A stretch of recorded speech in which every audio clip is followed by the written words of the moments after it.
Today's lesson is mean and variance of a binomial distribution. Before we start, it is important to revisit Bernoulli distribution and its mean and variance. Why? Because binomial is extension of the Bernoulli. Let's have a look at the example. Draw a histogram for each binomial distribution and describe its shape. So it's got two things. You've got to do two things here: histogram and describing its shape. Okay, so before we jump into any questions here, when you describe the shapes, there are three types. First, positively skewed. It's going towards the positive direction. The tail is going towards your right hand side, so that means it's going positive direction. Second one will be the negatively skewed, which is the tail goes to the left, which is the negative direction. And there is of course the normal, which is no skew, and we call it a symmetrical shape. With the binomial distribution, we have a recent expression: x binomial brackets n comma p. N is the total trials and p is probability for success. In part A, probability of success p is 0.2 and number of Bernoulli trials n equals 8. If I can just put it in a recent expression, big X binomial, n as total trial, which is 8, P for the probability of success is 0.2. When you see something like that, it's just a recent expression for binomial distribution. Let's have a look. P is 0.2, therefore Q is 0.8. Q is which is 1 minus P. N is 8. R, here R is not just 8, it's 0 to 8.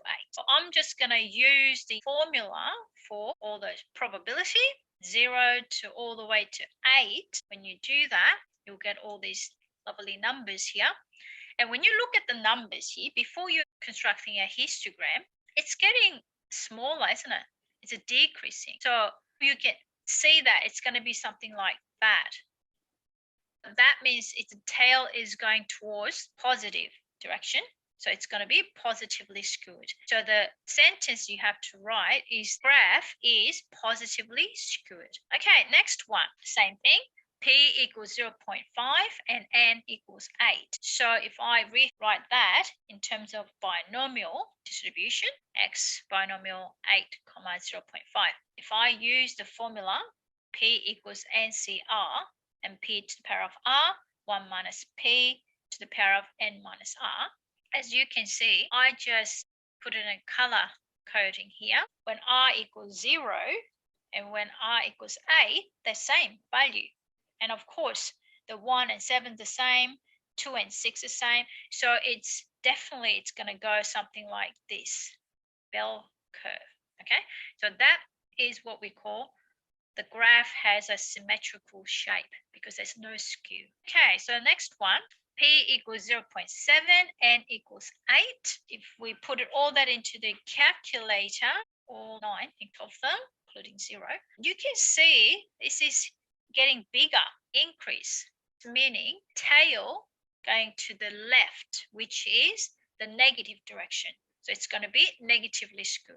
Before even you construct the histogram, you could sort of have a prediction here what kind of shape it's going to be. So let's sum up. The shape of a binomial distribution when P was less than 0.5, the halfway mark, it's positively skewed.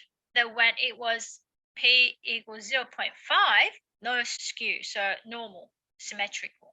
And then P is bigger than 0.5, it was negatively skewed. So the mean and variance of the Bernoulli distribution, mean was the P and variance was the P brackets 1 minus P. Because binomial distribution is n Bernoulli trials, basically a probability after n times. So the mean will be NP. Proof, when you look at it, the same. When X is like B1, B2, B3, B4, all the way to Bn, you put it in. Now each mean is the P, isn't it? It has n of them. So therefore, your mean, E of X, is NP. And variance is the same. So we had Bernoulli distribution was VAR x equals P brackets 1 minus P. That's the variance. So Bernoulli was without n, and this time because there's n of them, so you just put n times P brackets 1 minus P, and that's what this is. So let's have a look at the question. Part A. So we're looking for the mean and the variance of each binomial distribution. A coin is tossed 100 times. That's my n. And the number of tails recorded. Okay, so my success is tails. So this is my written expression here. You can write a half or 0.5, but if it's tricky to translate into decimal, for example, 5/7, that's going to be, a bit tricky to write it in decimal. Good to leave it as a fraction. It's going to use fraction for this time. To find the mean equals what? N times P, isn't it? So my N is 100, P is half. So it's 50. Variance is N is 100 times P is half times half again. You will get 25. Okay, next one. A pair of dice. I think the best one is actually drawing a table, and we have to find the sum of 8. So you're just adding this together.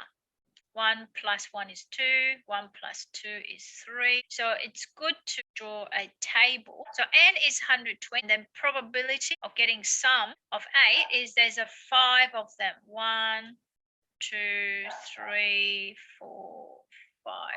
So it's 5. P, which is my success, is 5/36. So I'm going to keep it as a fraction now. My mean, E of x, is N is 120 times P is 5/36. And that is a 16 and 2/3. And variance, N is 120 times P is 5/36 times 31/36. So 1 take away 5/36 is a 31/36. Put it all there in your calculator. Well, this is actually what we got from here. That is your mean. Put it all there in your calculator. 14 and 19/54. Any questions on that? Wait, I'm just a bit confused by why it is NP. Because there's n times. You know the Bernoulli distribution, the mean is P. And now the mean of the binomial distribution is n times of that. Okay. Binomial is just what happens after nth Bernoulli's trials. So that's why it has to be n times. N is just, number of trials. Now, that's all for today's lesson. Let's summarize this. Summary of the binomial distribution. These are the things we've just done. The first written expression, x binomial n and p, and their probability is NCR. Also, you can write it in a vertical matrix format. And the p to the power of r, 1 minus p to the power of n minus r. The mean is the E of x, 6np, and variance is the VAR of x equals np. Mean, 1 minus p, the failure. If you look at the Bernoulli and binomial, I'll just put that in there. The binomial is after the n trials. So that's what we got put n times. And the probability for Bernoulli, 2 cases you have to express, success and failure. And success is when x equals 1. When x equals 0 is a failure. The probability of binomials, you've got to use the combinations. Okay? And the written expression is x is binomial and p. With the coins, Bernoulli mean it's just half. But with the binomial now, you've got to do, say if it's 100 times, you've got to do that. That's all for today's lesson. Thank you.